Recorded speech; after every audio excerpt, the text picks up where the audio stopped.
Hi, my name is Stefano.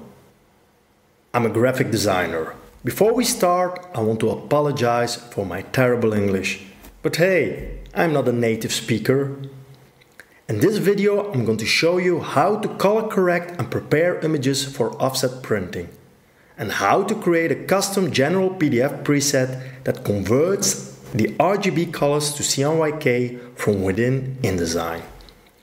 Most graphic designers use multiple Adobe applications like Photoshop, InDesign, and Illustrator. That's why it's important to synchronize the Creative Suite. To do that, we use the bridge.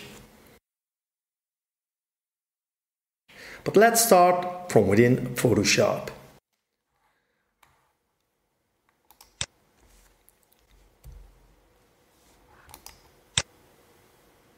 Choose Edit, Color Settings. Chances are that the general settings are chosen. We start off by using the pre-press settings.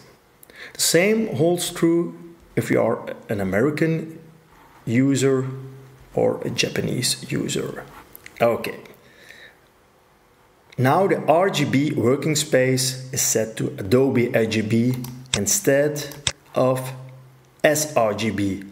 sRGB stands for stupid RGB. It's a very tiny color space. So prepress 3, Adobe RGB as our color space, and for CMYK the latest version is coated Fogra 39.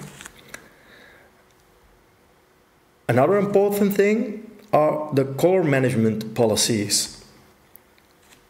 We'll come back to that later, but for now, these are the right settings. Be aware that at this point, the Creative Suite is unsynchronized. I'm going to save this as my custom settings by clicking the Save button.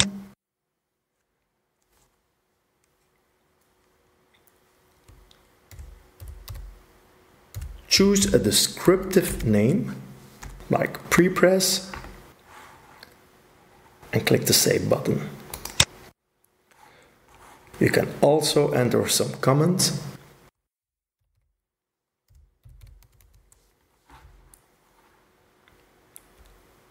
Validate by pressing OK twice. Now we move to the bridge.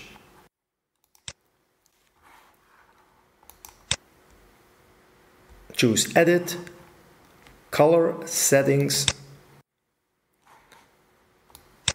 and try to find your own custom setting.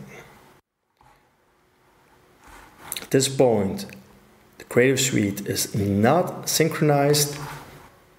I choose my custom setting and then apply. Let's check it out. Now it says synchronized. Okay, I cancel. Go back to Photoshop to check the settings in Photoshop again. And yes, also Photoshop is synchronized. I cancel. I do the same for the applications InDesign and Illustrator. Edit, color settings, that's okay already. Prepress, cancel.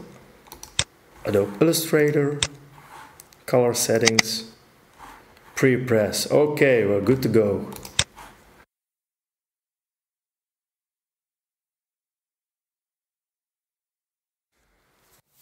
You can follow the exercise with the same exercise file.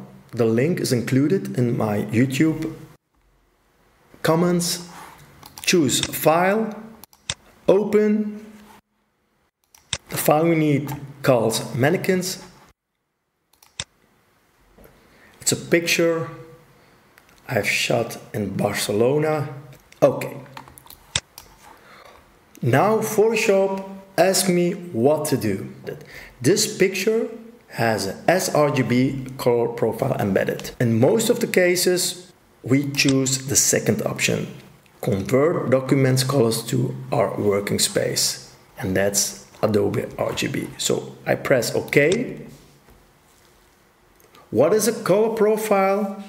See profiles as attaching tags to an image. In the next exercise, we will use curves in order to neutralize color cast. This is called color correction. This is a sort of a post-white balancing that high-end cameras offer. What is color cast? It's a tint of a particular color which affects the image, usually unwanted. In my opinion, the curves adjustment tool is the best candidate to color correct images. Let's explore this more advanced technique. For the untrained eye, the Photoshop beginner, it's very difficult, impossible, to determine where white point, black point and midtones are found in the picture. Furthermore, probably your screen is not high-end and even not calibrated. Relying on what you see on your display is therefore a bad idea. I have a great trick to determine white point, black point and midtones. Click on the adjustment layer and choose threshold. Don't worry when you see the picture turn black and white. That's perfectly normal. Now use the slider below and the properties and move the slider to the left. Zoom out using Command minus or Control minus on PC. I now use the spacebar to navigate in my image. Okay, this is my darkest area in the picture. Let's use the eyedropper tool, and when I hold down the mouse, I can choose the color sampler tool. Let's change a setting. Sample size by default is set to point sample. I choose 3:3 average. Okay. My caps lock was pressed. So if you press your caps lock, you get this icon. It's a precise cursor, maybe handy in this case. Press caps lock again to switch back and forth. Okay, this is my first point, my black point. We'll search our white point. Therefore, in the layers panel, double click the threshold thumbnail. I'm zooming out. And now I drag the slider to the right till there is a little white left. Zoom in a bit. Navigate to the image, and with the color sample tool still activated, I press to remember this highlight area. So far so good. We have determined black point, white point. Next are the midtones. I create a new layer. Choose a descriptive name.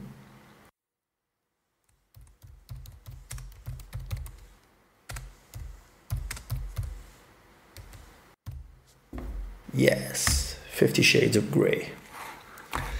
Okay, edit, fill, and we will fill the content with 50% of gray. Important, the opacity must be 100. validate by pressing OK. Now I'm moving the 50 Shades of Grey layer between my background and the threshold layer. Activate the 50 Shades layer and change the default blend mode to normal to difference. Difference is used for techniques like this one. Now I'm double clicking the threshold thumbnail and I'm slide to the left.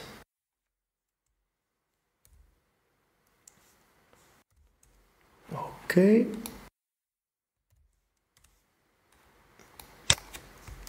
Play around a little bit to find the right area. So this is my gray area. I mark the area. Both layers are not needed anymore, so I can trash them. And I end up with black point, white point, and gray. So important to remember, we can use the color sampler tool to mark black point, white point, and midtones. Our next step is to press the adjustment layer and choose curves. These three eyedroppers are important. This is black, white or highlights, and midtones. I'm double clicking the black eyedropper. I've already set RGB to 20-20-20. So change your settings.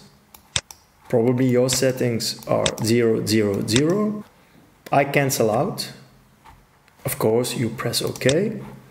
For the highlight parts, it's the eyedropper below. You double click. The values are 240 instead of 255. Why? Because in pre-press we can't have 0% of white. We can't have 100% of black. That's why we limit these values. And the midtones stay 128. Okay. The next step is very easy. I use the dark eyedropper. Maybe now I press the small caps again. It's a bit easier to press. So I use the black eyedropper to click on my black sample point. And you need to be very precise. Use the white eyedropper or a second point. And then finally the gray eyedropper for the gray areas. Do you see? The color cast is vanishing. Show and hide the layers again. This is the result.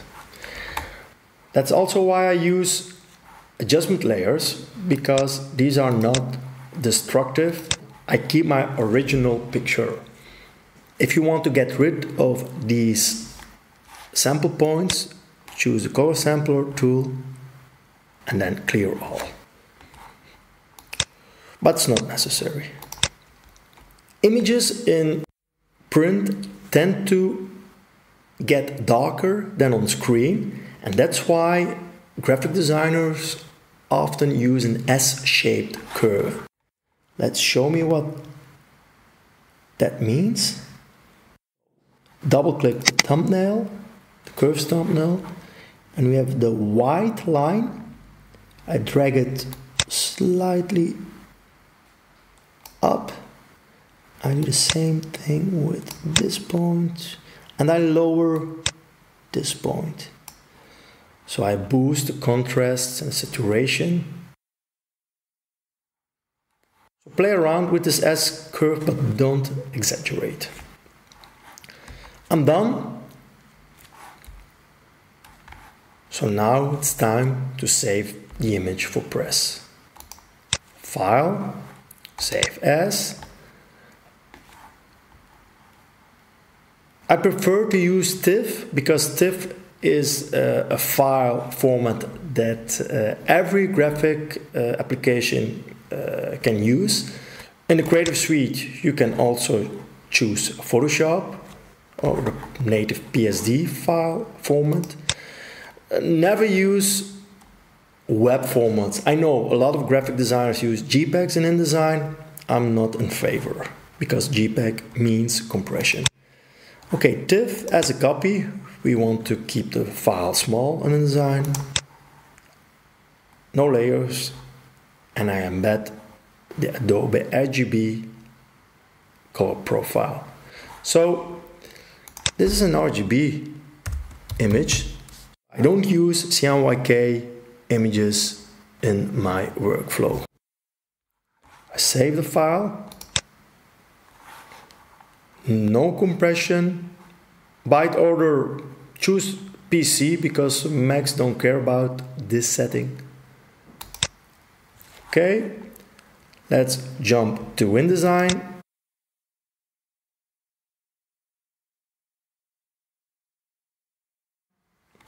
Create a new file. Bleed and slug. I tend to insert the bleed values before I start a project. Always ask your pre-press department. In Europe, the values are between 3 and 5 millimeters. I press OK. I place the file. Therefore, I use a short key in InDesign. Command D.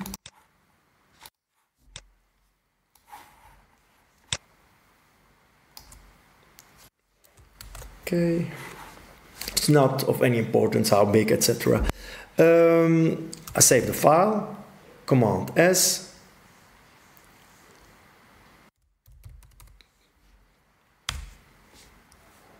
Before I can create my PDF preset, I create a custom Transparency Flattener Preset. Choose Edit, Transparency Flattener Presets. The presets and brackets are the default presets. Let's choose New.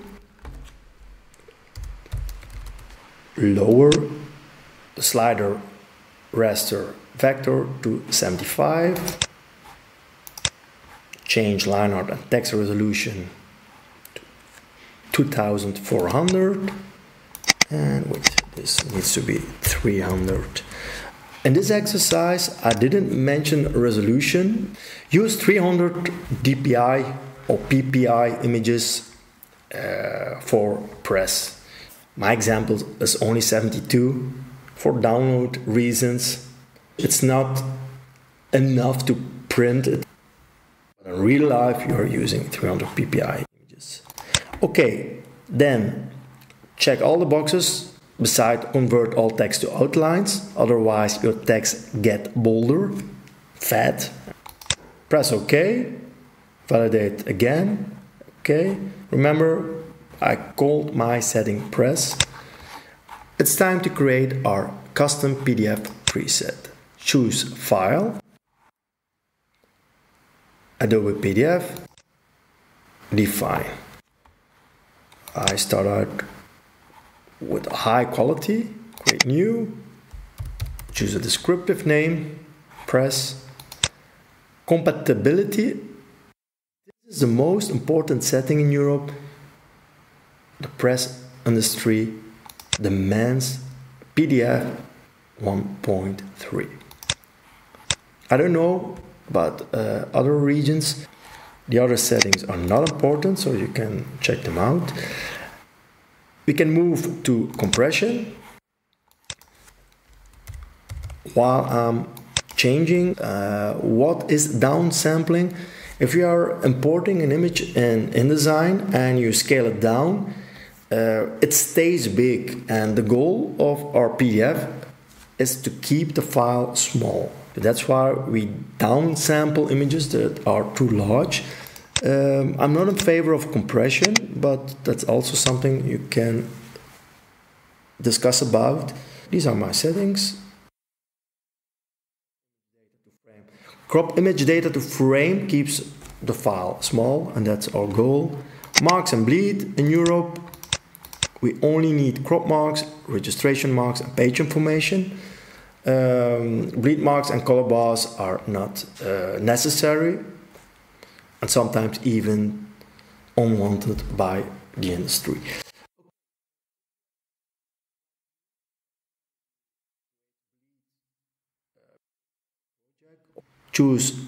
Use document bleed settings for this PDF preset. You can insert your bleed in these insert fields. Let's move to output. This is our most important part, because here's where color conversion is done. Choose convert to destination, preserve numbers, important, not this one. Destination, for default PDF, choose FOGRA 39 in Europe, but also check out the printing company. Maybe they have their own default profiles.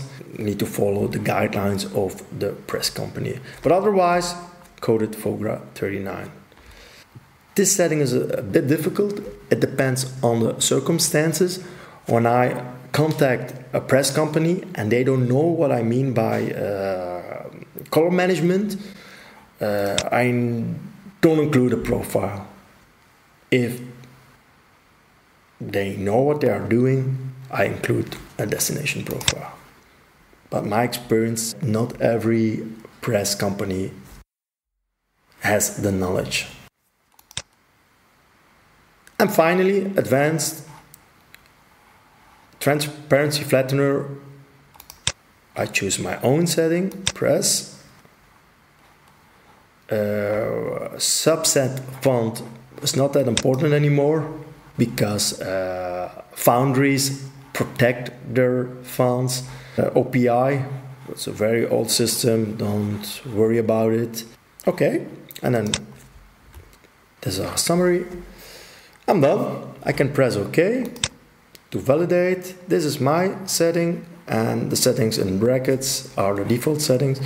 So I choose done, and the next time when I'm done with my design, and it can be anything, a poster, a magazine, whatever, after, of course, checking and pre-flighting, but that's a discussion for maybe another video, I choose File, Adobe PDF Presets, and I choose my own press preset. I save it on my desktop for now.